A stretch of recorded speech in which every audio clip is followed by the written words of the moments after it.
জনাব এটিএম আজহারুল ইসলামের রিভিউ মামলা শুনানির জন্য আজকে রিভিউয়ের আপিল শুনানির জন্য আজকে দিন নির্ধারিত ছিল। এই মাননীয় প্রধান বিচারপতির নেতৃত্বে 4 সদস্য বিশিষ্ট আপিল বিভাগের বেঞ্চের সামনে শুনানির জন্য উপস্থাপন করা হয়েছিল। শুনানির এক পর্যায়ে মাননীয় প্রধান বিচারপতি ইচ্ছা প্রকাশ করেছেন যে এই মামলার গুরুত্বের বিচারে এবং এই মামলার আইনি জটিল ব্যাখ্যা বিশ্লেষণের বিষয়ে এই মামলাটি আপিল বিভাগের পূর্ণাঙ্গ বেঞ্চে শুনানি হওয়া উচিত। এবং এখন যে বেঞ্চে মামলাটি শুনানি উঠেছিল সেখানে 4 সদস্যের বেঞ্চ ছিল, কিন্তু আপিল বিভাগে এখন বিচারক আছেন সব মিলে 7 জন। এই জন্য পরিস্থিতি বিবেচনায়, গুরুত্বের বিবেচনায় এবং এই মামলার উচ্চতার বিবেচনায় এবং আইনের ব্যাখ্যা বিশ্লেষণের বিবেচনায় এই মামলাটি আগামী 6 তারিখে 1 নম্বর আইটেম হিসেবে পূর্ণাঙ্গ বেঞ্চে শুনানির জন্য দিন নির্ধারণ করেছেন। এর পিছনে মূল কারণ হলো যে মামলার আগের রায়কে আমরা চেঞ্জ করতে চাচ্ছি সেই রায়টি দিয়েছিলেন 5 সদস্য বিশিষ্ট বিচারপতি, আর এখন আজকের যে বেঞ্চ ছিল এটি ছিল 4 সদস্য বিশিষ্ট। এই জন্য এই মামলার নিষ্পত্তি নিয়ে ভবিষ্যতে কোনো ধরনের কোনো প্রশ্ন যেন উত্থাপন করা না হয় এবং সঠিকভাবে আইনি ব্যাখ্যা বিশ্লেষণ করে যেন এই মামলাটি নিষ্পত্তি করা যায়, এই জন্যই পূর্ণাঙ্গ বেঞ্চে আগামী 6 তারিখে গুরুত্বের বিবেচনায় কজ লিস্টে প্রথম হিসেবে রেখে এই মামলার শুনানি করার সিদ্ধান্ত নিয়েছেন। একটি কথা এখানে বলা প্রাসঙ্গিক বলে মনে করি, যেহেতু আগে জনাব কাদের মোল্লার মামলা দিয়েই আপিল বিভাগের নিষ্পত্তি শুরু হয়েছিল, এই মামলায় আমরা জনাব কাদের মোল্লা, জনাব মতিউর রহমান নিজামী, জনাব আলী হাসান মুজাহিদ, জনাব মীর কাশেম আলী, জনাব কামরুজ্জামান সহ সকলের মামলার অতীতের রায়ের ব্যাপারে প্রশ্ন উত্থাপন করা হয়েছে। এই জন্যই মাননীয় প্রধান বিচারপতি মনে করছেন যে এত বড় প্রশ্নের সমাধান করার জন্য সুপ্রিম কোর্টের পূর্ণাঙ্গ বেঞ্চ একসাথে বসে যদি এই সিদ্ধান্ত নেন, তবেই এটা আইনের দৃষ্টিকোণ থেকে এবং ভবিষ্যতের দৃষ্টিকোণ থেকে এটি উত্তম হবে। এই বিবেচনায় আজকে 6 মে পরবর্তী শুনানির দিন নির্ধারণ করেছে। আমরা প্রশ্ন তুলেছিলাম যে আন্তর্জাতিক আইনের প্রযোজ্য হবে কি না, এই প্রশ্ন উঠেছিল জনাব কাদের মোল্লার মামলায়। সেই মামলায় তখনকার আপিল বিভাগ সিদ্ধান্ত নিয়েছিল যে আন্তর্জাতিক আইনের প্রযোজ্যতার কোনো প্রয়োজন নাই। আমরা এখন এসে বলছি এই যে প্রয়োজন নাই বলেছেন, এটাকে আমরা রিভিউ করতে চাই। আমরা বলছি ফেয়ারনেসের জন্য, ন্যায় বিচারের জন্য আন্তর্জাতিক স্ট্যান্ডার্ডের প্রয়োজনীয়তা থাকতে হবে। এই জন্য প্রধান বিচারপতি সহ আপিল বিভাগ বলছেন এই প্রশ্নের জবাব দেওয়ার জন্য আমাদেরকে পূর্ণাঙ্গ আপিল বিভাগ বসেই এই সিদ্ধান্তটা নিতে হবে। এই জন্যই গুরুত্বের বিচারে এই মামলাটি 6 তারিখে নির্ধারণ করা হয়েছে। আরেকটি ছোট্ট কথা এখানে বলা প্রয়োজন, আগামীকাল থেকে মাননীয় প্রধান বিচারপতি পূর্ব ঘোষিত ছুটির অংশ হিসেবে দেশের বাইরে থাকবেন। এই জন্য 6 তারিখকে ওনারা নির্ধারণ করেছেন 7 জন মাননীয় বিচারপতির সুবিধা অসুবিধা বিবেচনা করে। আমরা আশা করি ওই দিনের পরে আর এই মামলা নতুন করে শুনানির আর কিছু থাকবে না। আমরাও শুনানি শেষ করব, আদালত উপযুক্ত সিদ্ধান্ত উপনীত হবে এবং ওই দিন ওই মামলার গুরুত্বের বিচারেই ফুল বেঞ্চ বসবে। আপনারা জানেন ফুল বেঞ্চ কিন্তু মঙ্গলবারে বসে না। এই মামলা শোনার জন্যই ফুল বেঞ্চ মঙ্গলবারে গুরুত্বপূর্ণ মামলা হিসেবে, সেন্সিটিভ সংবেদনশীল এবং জাতীয়ভাবে ইম্পর্টেন্ট মামলা হিসেবেই,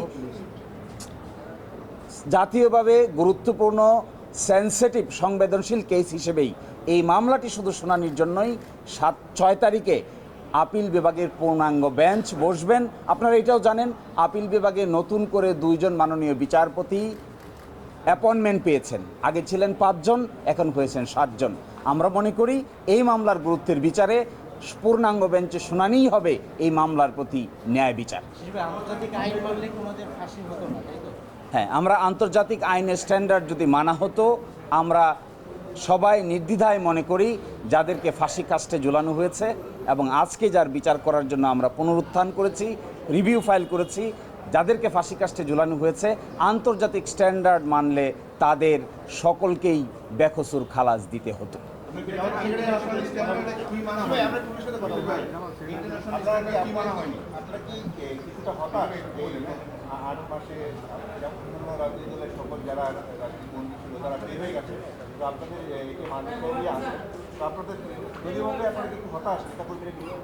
না, আমরা হতাশ নই, তবে আমরা খুব বিস্মিত এবং ব্যথিত যে 5ই আগস্টের সরকার পরিবর্তনের পর যারা আওয়ামী ফ্যাসিবাদের হাতে মজলুম ছিল, অন্যায়ভাবে আটক ছিল, অন্যায় বিচারে যাদেরকে ফাঁসি দেওয়া হয়েছে, গুম করা হয়েছে, অন্যায়ভাবে শাস্তি দেওয়া হয়েছে, প্রায় সকলেই তারা কিন্তু মুক্তি পেয়ে গিয়েছে।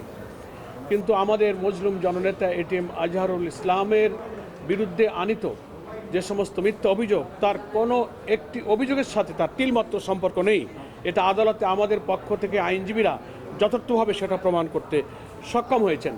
তারপরে ওই 8 মাস পর্যন্ত তার এই মামলার যে কোনো ব্যাখ্যাই আইনজীবীরা দিতে পারেন, কোর্টের কাছে একটা ব্যাখ্যা থাকতে পারে, কিন্তু সময়টা যে 8 মাস পার হয়েছে, সারা দেশের লক্ষ কোটি আমাদের নেতা কর্মী শুভাকাঙ্ক্ষী যারা ন্যায় বিচারের প্রত্যাশায় দিন গুনছেন, তারা ব্যথিত। আমরা হতাশ নেই এই কারণে যে আদালতের কাছে আমরা সুবিচারের জন্য ধৈর্য ধারণ করছি। আমরা আশা করি আদালত আমাদের প্রতি সুবিচার করবেন। আমাদের সম্মানিত আইনজীবী আপনাদের কাছে আদালতের প্রসিডিউর এবং বিধানগুলো উল্লেখ করে আজকে আদালতের যে নির্দেশনা সেটাও আপনাদের কাছে ব্যক্ত করেছেন।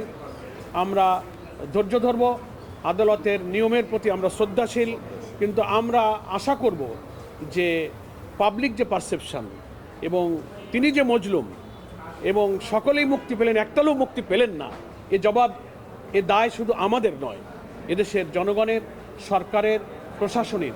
আর জুডিশিয়ারিতে যারা আছেন তারাও মানুষ, তাদেরও বিবেক আছে।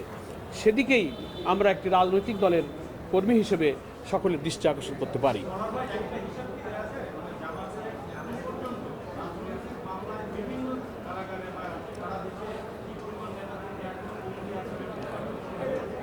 এটা আরও পরে বলা যাবে। আমরা তো আদালতের প্রক্রিয়াতেই নির্দোষ প্রমাণিত হয়ে কিছু মামলায় আমরা খালাস পাচ্ছি, অব্যাহতি পাচ্ছি। সেই সংখ্যাটা অ্যাকুরেট পরিসংখ্যানটা তো দিতে আরও আমাদের সময় লাগবে। প্রক্রিয়াটা চলমান, তবে এখনও আমাদের অনেক বন্দীরা কারাগারে আছে। একটা ছোট্ট কথা শুধু, এই মামলা নিয়ে যারা দেশে বিদেশে পৃথিবীর বিভিন্ন জায়গা থেকে উদ্বেগ প্রকাশ করছেন, আমরা তাদের উদ্বেগের প্রতি শ্রদ্ধাশীল এবং সম্মান জানাই।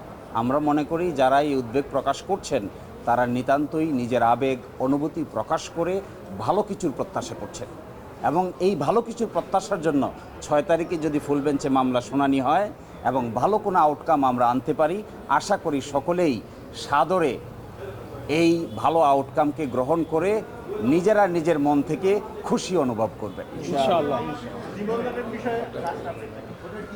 যে নিবন্ধনের মামলাটি আদালতে 3 দিন শুনানি হয়েছে, পার্ট হার্ড ম্যাটার বা আংশিক শ্রুত বলা হয়েছে। এটি আরও 1 বার বা 2 বার শুনানি হওয়ার প্রয়োজনীয়তা রয়েছে। তো আগামীকালকে থেকে মাননীয় প্রধান বিচারপতি দেশের বাইরে থাকবেন, উনি আসার পরেই আমরা নিবন্ধনের মামলাটির বাকির যে আংশিক অংশটুকু বাকি আছে সেটা শুনানি হবে, এবং শুনানি শেষে আমরা এটাও প্রত্যাশা করি যে নিবন্ধনের মামলাও আমরা ভালো ফলাফল পাবো ইনশাআল্লাহ।